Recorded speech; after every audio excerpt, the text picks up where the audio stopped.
Hi hello പ്രീതാസ് വേൾഡിലേക്ക് സ്വാഗതം. എല്ലാവരും സുഖമായിരിക്കുന്നു എന്ന് കരുതുന്നു. ഗവിയിലെ കാഴ്ചകളൊക്കെ കണ്ടതിന് ശേഷം ഞങ്ങൾ നേരെ പോയത് പരുന്തുംപാറ എന്ന് പറയുന്ന സ്ഥലത്തേക്കാണ്. അത് മറ്റൊരു ടൂറിസ്റ്റ് പ്ലേസാണ്. ഗവിയിൽ നിന്നും കുറച്ച് ദൂരം യാത്രയുണ്ട് പരുന്തുംപാറയിലെത്താൻ. ഞങ്ങൾ ഏകദേശം ഒരു 3:30-4 മണിയോടുകൂടി പരുന്തുംപാറയിലെത്തി. പക്ഷേ നല്ല കോടമഞ്ഞ് ഇറങ്ങുന്ന സ്ഥലമാണ്. ഇടുക്കി ജില്ലയിലാണ് ഇത് വരുന്നത്. പരുന്തുംപാറ, തേക്കടി, മൂന്നാർ അവിടെയൊക്കെ പോകുന്ന ആൾക്കാർ ഈ പരുന്തുംപാറ ടൂറിസ്റ്റ് പ്ലേസിൽ പോകാറുണ്ട്.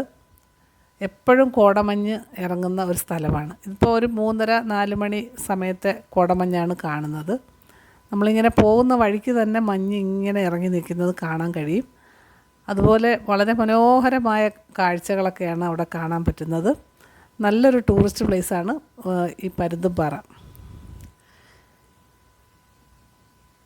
മഞ്ഞിനെ ഒക്കെ ഇഷ്ടപ്പെടുന്ന ആൾക്കാർക്കും തണുപ്പൊക്കെ ഇഷ്ടപ്പെടുന്നവർക്കുമൊക്കെ വളരെ നല്ല പ്ലേസാണ്. വാഗമൺ, നമ്മൾ ഊട്ടി അവിടെയൊക്കെ പോകുന്നത് പോലെ തന്നെയാണ് ഈ പരുന്തുംപാറ കാണുന്നതിനും പോകുന്നത്. അവിടുത്തെ ക്ലൈമറ്റ് അതേപോലത്തെയാണ്.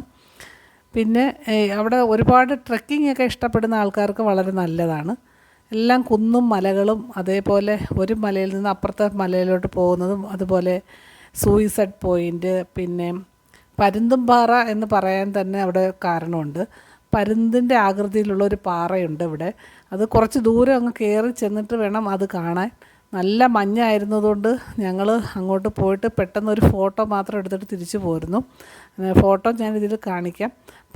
ഏകദേശം പരുന്തിൻ്റെ ആകൃതിയിലുള്ള ഒരു പാറയുണ്ട്. അതാണ് പരുന്തുംപാറ എന്ന് പേര് വരാൻ കാരണം. അതുപോലെ ടാഗോർ പാറ, അങ്ങനെ ഓരോ പാറയ്ക്ക് ഓരോ പേരുണ്ട്. അതൊക്കെ പല സ്ഥലങ്ങളിലായിട്ടാണ് കിടക്കുന്നത്. അന്ന് നമ്മളിങ്ങനെ നടന്നു പോയി അല്ലെങ്കിൽ ട്രക്കിംഗ് ഒക്കെ ഇഷ്ടമുള്ളവർക്ക് അതിൻ്റെ മുകളിൽ കയറി പാറയുടെ മുകളിൽ നിന്ന് കാണാവുന്നതാണ്. അതുപോലെ സൂയിസൈഡ് പോയിൻ്റ് എല്ലാം ഉണ്ട്. ഇപ്പം 4 മണിയോളം സമയമേ ഉള്ളൂ. പക്ഷേ നല്ല മഞ്ഞ് വന്ന് മൂടിയിട്ടുണ്ടായിരുന്നു. ഞങ്ങൾ ചെന്ന സമയത്ത് നമുക്ക് അടുത്ത് നിൽക്കുന്ന ആൾക്കാരെ പോലും കാണാൻ പറ്റാത്തത്ര മഞ്ഞ് വീഴ്ചയുണ്ടായിരുന്നു. പിന്നീട് എല്ലാവരും ഒരു സ്വെറ്റർ പോലത്തെ, അതേപോലെ തണുപ്പിന് വേണ്ടിയിട്ടുള്ള ഡ്രസ്സൊക്കെ കൊണ്ടുവന്നിട്ടുണ്ടായിരുന്നു.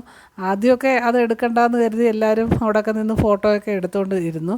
പക്ഷേ അല്പസമയം കഴിഞ്ഞപ്പോൾ നല്ല കോടമഞ്ഞ് അടിച്ചപ്പോഴത്തേന് എല്ലാവരും ഓടിപ്പോയി തണുപ്പിൻ്റെ ഡ്രസ്സൊക്കെ എടുത്തുകൊണ്ട് വന്നു. ഞങ്ങളും കുറച്ചൊക്കെ ആദ്യമൊക്കെ പിടിച്ച് നിൽക്കാൻ ശ്രമിച്ചതാണ്, ഇങ്ങനെ ഫോട്ടോയൊക്കെ എടുത്ത് നോക്കിയത്. പിന്നെ കുറച്ച് സമയം കഴിഞ്ഞപ്പോൾ പോയി സ്വെറ്റർ എടുത്തുകൊണ്ട് വന്ന് ഇട്ടു. അതേപോലെ ഷാളോ അതേപോലെ സ്കാർഫോ ഒക്കെ കെട്ടി എല്ലാവരും തണുപ്പിന് പെട്ടെന്നൊരു തണുപ്പ് വന്നതിൻ്റെ ഒരു ഇതിലാണ് എല്ലാവരും. ഇതുപോലെ മഞ്ഞാണ്, നല്ല മഞ്ഞിനെയൊക്കെ ഇഷ്ടപ്പെടുന്ന ആൾക്കാർക്ക് വളരെ നല്ല കാഴ്ചകളാണ് ഇവിടെ. പിന്നെ വലിയ ഷോപ്പിംഗ് ഒന്നുമില്ല. തണുപ്പിനിടാൻ പറ്റുന്ന ഡ്രസ്സുകൾ അങ്ങനത്തെയൊക്കെ വിൽക്കുന്ന കടകളും, അതുപോലെ ചായ കോഫിയൊക്കെ കുടിക്കാൻ പറ്റുന്ന ചെറിയ ചെറിയ കടകളൊക്കെ ഉള്ളൂ. ഇതിപ്പോൾ ഒരു 3:30-4 മണി സമയത്തെ മഞ്ഞാണ് ഈ കാണുന്നത്. അപ്പോൾ ഒരു 5-5:30 മണിയൊക്കെ ആയി കഴിഞ്ഞാൽ പിന്നെ നല്ല കോടമഞ്ഞ് ഇറങ്ങുന്ന സമയമാണ്. പിന്നെ ജൂൺ മുതൽ ജനുവരി വരെയുള്ള മാസങ്ങളാണ് ഏറ്റവും നല്ലത് ഇവിടുത്തെ കാഴ്ചകൾ കാണാനെന്നാണ് അവിടെ ചോദിച്ചപ്പോൾ അറിഞ്ഞത്. പിന്നീട് ഇവിടുന്ന് അങ്ങോട്ടും ഇങ്ങോട്ടുമൊക്കെ ആൾക്കാർ പോയി ഓരോ പിന്നെ മലയുടെ മുകളിലും പാറയുടെ മുകളിലും ഒക്കെ കയറാൻ താല്പര്യമുള്ളവർ അങ്ങോട്ടൊക്കെ പോകും. പിന്നെ എത്ര ഫോട്ടോഗ്രാഫിയൊക്കെ ഇഷ്ടപ്പെടുന്ന ആൾക്കാർക്ക് എത്ര ഫോട്ടോ എടുത്താലും മടുക്കത്തില്ല. അത്രയ്ക്ക് നല്ല കാഴ്ചകളാണ് നമ്മൾ പരുന്തുംപാറയിൽ കാണാൻ കഴിയുന്നത്. നല്ലൊരു ടൂറിസ്റ്റ് പ്ലേസാണ്. എല്ലാവരും ഒരു പ്രാവശ്യമെങ്കിലും പോയി കാണണം. ഗവി കാണാൻ വരുന്നവർക്കായാലും, അതേപോലെ മൂന്നാർ വരുന്നവർക്കായാലും ഒക്കെ തേക്കടി കാണാൻ വരുന്നവർക്കും ഒക്കെ എത്തിച്ചേരാൻ പറ്റുന്ന ദൂരമേ ഉള്ളൂ പരുന്തുംപാറയിലേക്ക്. ഞാൻ ആദ്യമായിട്ടാണ് പോയത്. പക്ഷേ വളരെ മനോഹരമായ കാഴ്ചയായിരുന്നു. വളരെയധികം ഇഷ്ടപ്പെട്ട ഒരു സ്ഥലമായിരുന്നു പരുന്തുംപാറ. ഒരുപാട് ടൂറിസ്റ്റുകളും അതുപോലെ സ്കൂളിൽ നിന്ന് ടൂർ വന്നിട്ടുള്ള കുട്ടികളും ഒക്കെ ഉണ്ടായിരുന്നു. പിന്നെ ഇതേപോലെ ഇഷ്ടപ്പെടുന്ന ആൾക്കാർക്ക്, മഞ്ഞൊക്കെ ഇഷ്ടപ്പെടുന്നവർക്കും അതുപോലെ പ്രകൃതി സൗന്ദര്യത്തിൽ കൂടുതൽ ആകർഷകമുള്ള ആൾക്കാർക്കുമൊക്കെയാണ് ഏറ്റവും കൂടുതൽ ഈ സ്ഥലം ഇഷ്ടപ്പെടുന്നത്. അങ്ങനെ KSRTCയുടെ യാത്ര വളരെ നല്ലതായിരുന്നു. നമ്മളെ കൊണ്ടുപോയി അവിടെ എല്ലാം ഇറക്കി നല്ല കാര്യങ്ങളൊക്കെ. ഇതിപ്പോൾ തണുപ്പിൻ്റെ കുറച്ച് സാധനങ്ങളൊക്കെ വിൽക്കുന്ന ചെറിയൊരു വലിയ കടയായിട്ടൊന്നുമില്ല, അതേപോലത്തെ ഒരു കടയാണ്. അവിടെ നിന്ന് ആൾക്കാർ തൊപ്പിയൊക്കെ ഇത് തണുപ്പിൻ്റെ ഒന്നും കൊണ്ടുവരാത്ത ആൾക്കാർ തൊപ്പിയൊക്കെ വാങ്ങുന്നുണ്ട്. ഞങ്ങളും അവിടെ കുറച്ച് ഫോട്ടോയൊക്കെ എടുത്തു.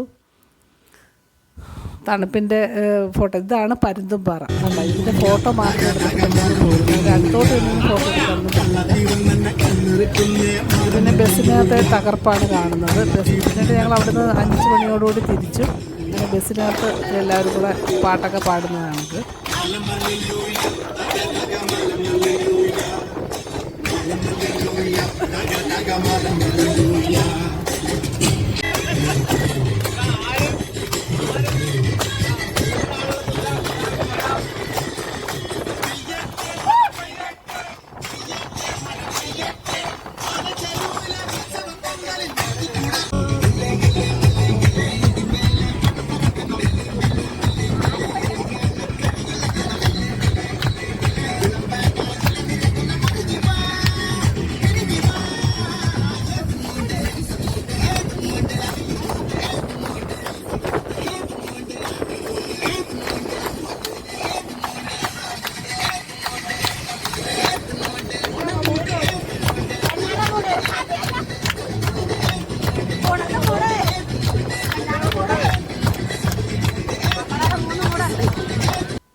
അങ്ങനെ തകർപ്പെല്ലാം കഴിഞ്ഞതിന് ശേഷം ഞങ്ങൾ വരുന്ന വഴിക്ക് ഒരു ഹോട്ടലിൽ കയറി ഫുഡ് കഴിച്ചിട്ട് വരാൻ വേണ്ടിയിട്ട്. അപ്പോൾ ഏകദേശം ഒരു 8:30 9 മണിയോളം ആയിരുന്നു. അങ്ങനെ ആ ഹോട്ടലിൽ കയറി നല്ല ഫുഡൊക്കെ ആയിരുന്നു. എല്ലാവരും കഴിച്ചു. അങ്ങനെ ഇടിയപ്പവും പിന്നെ നാനും ഒക്കെ ഉണ്ടായിരുന്നു. അത് ഏത് വേണമെങ്കിലും നമുക്ക് ഇഷ്ടമുള്ളത് വാങ്ങി കഴിക്കാമായിരുന്നു. അങ്ങനെ ഞങ്ങൾ ഇടിയപ്പവും ചിക്കൻ കറിയൊക്കെ വാങ്ങി കഴിച്ചു.